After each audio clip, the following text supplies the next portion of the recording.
बिस्मिल्लाहिर्रहमानिर्रहीम। अस्सलातु वस्सलामु अलैका या रसूलुल्लाह वाला आलिका व साबिका या हबीब अल्लाह। यूट्यूब चैनल से कारी मोहम्मद रियाज़ कुरैशी का सलाम। अस्सलामु अलैकुम वरहमतुल्लाहि वबरकातुहू। पाकिस्तान में और पाकिस्तान से बाहर आने वाले के लिए हम दुआ गो हैं कि अल्लाह पाक आपकी रूहानी, जिस्मानी, दरूनी, बैरूनी बीमारियाँ दूर फरमाए, आमीन। बच्चों को अक्सर औकात साया हो जाता है, परछावां हो जाता है, सूखापन हो जाता है, और ये आलम कुछ बच्चियों में भी होता है।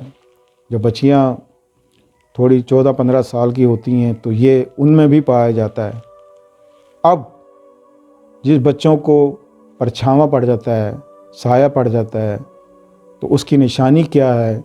उसकी निशानी ये है कि उसका रंग काला सा हो जाएगा, और या तो वो बहुत ज़्यादा बच्चा दूध पिएगा या बहुत कम पिएगा। पिएगा तो इतना पिएगा, लेकिन माएँ अक्सर शिकायत करती हैं कि दूध बहुत पीता है लेकिन इसकी सेहत नहीं बनती। तो उन बच्चों को असल में परछावें की शिकायत होती है, और ये आजकल बहुत से बच्चों में पाई जा रही है। और जो बच्चियां हैं उसकी क्या निशानी है? उसकी निशानी ये है कि अक्सर औकात उसके सर में दर्द, कंधों में दर्द, गुस्सापन, खाया पिया उसे जाता नहीं, बहुत कम खुराक हो जाती है, उसकी हड्डियां निकल आती हैं, और उसमें चिड़चिड़ापन आ जाता है। टेस्ट सारे सही हैं, कोई बीमारी नहीं, कोई इशू नहीं है। तो इसके हवाले से कि उसको 100% कि उसको साए की शिकायत है, परछावें की शिकायत है, क्योंकि आजकल शयातीन खोल दिए गए हैं। ये दौर, मौजूदा दौर जो है, ये दजाली दौर है, ये फितने का दौर है। यहाँ शैतान पूरा अरूज पर है। घर घर अब शयातीन फैल गए, और इन शैतानों को हम खुद ही दावत देते हैं। असल में बात यह है कि हम जब सीधी बात करें तो फिर वो लोगों को शायद बुरी लगती हो, लेकिन जो सीधी बात यह है कि आजकल जो हर किसी के पास, बच्ची हो, बच्चे हों, ये मोबाइल है उनके पास, तो जिसकी वजह से बहुत से अमराज उनके जहनों में। एक हदीस है कि आप हजूर सल्लल्लाहु अलैहि वसल्लम का इरशाद ग्रामी है कि साहबियों, एक दिन वो आएगा जब घर घर नाच गाना होगा, और वो क़यामत की निशानियों में से एक निशानी होगी। तो साहबे कराम ने अर्ज़ की, या रसूलुल्लाह सल्लल्लाहु अलैहि वसल्लम, घर घर नाच गाना कैसे होगा? वो कैसे मुसलमान होंगे? अल्लाह अकबर। और आज आप देख लें कि घर घर नाच गाना है, यकीनी है।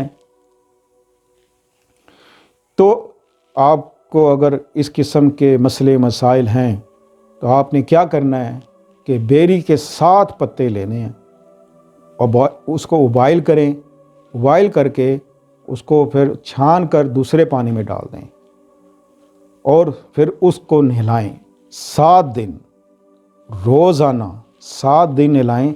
7 पत्ते डाल के, बेरी के पत्ते 7 पत्ते लें, और उन पत्तों को उबाइल करें थोड़े से पानी में। वो पानी छान कर फिर आप बाल्टी में डाल दें। आप बच्चे को नहलाएं, बच्चियों को नहलाएं, और इंशाल्लाह जी 7 दिन के बाद, यानी कि 7 दिन कोशिश करें कि वो जो बड़ी बच्ची है घर से बाहर ना निकले, और बच्चे को भी ना लेके जाएं घर से बाहर। ये इसके परहेज़ हैं।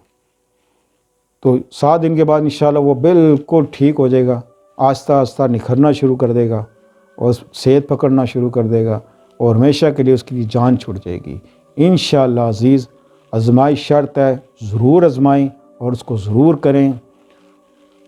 हकीम लुकमान ने फरमाया था कि मैं हैरान हूँ कि मुर्दे को बेरी के पत्ते से नहलाया जाता है, तो मैं हैरान हूँ कि मुर्दा उठ क्यों नहीं जाता। इतनी इसमें अल्लाह पाक ने ताकत रखी है कि हकीम लुकमान ने फरमाया कि मैं हैरान हूँ कि ये उठ क्यों नहीं जाता, ज़िंदा क्यों नहीं हो जाता। तो इस हवाले से बेरी के पत्ते से नहाना तो जिस्म सेहत के लिए बहुत अच्छा है, कि उसको सेहत मिलती है बच्चे को। आप इसको नहलाएं और हमेशा के लिए जान छुड़ाएं। اس کے علاوہ اگر آپ کے ساتھ کوئی مسئلے مسائل ہیں، کوئی مسئلہ ہے، ہم سے رابطہ کریں، ہم آپ کی خدمت میں بیٹھے ہیں۔ تو ملتے ہیں اگلے پروگرام میں۔ السلام علیکم ورحمۃ اللہ وبرکاتہ۔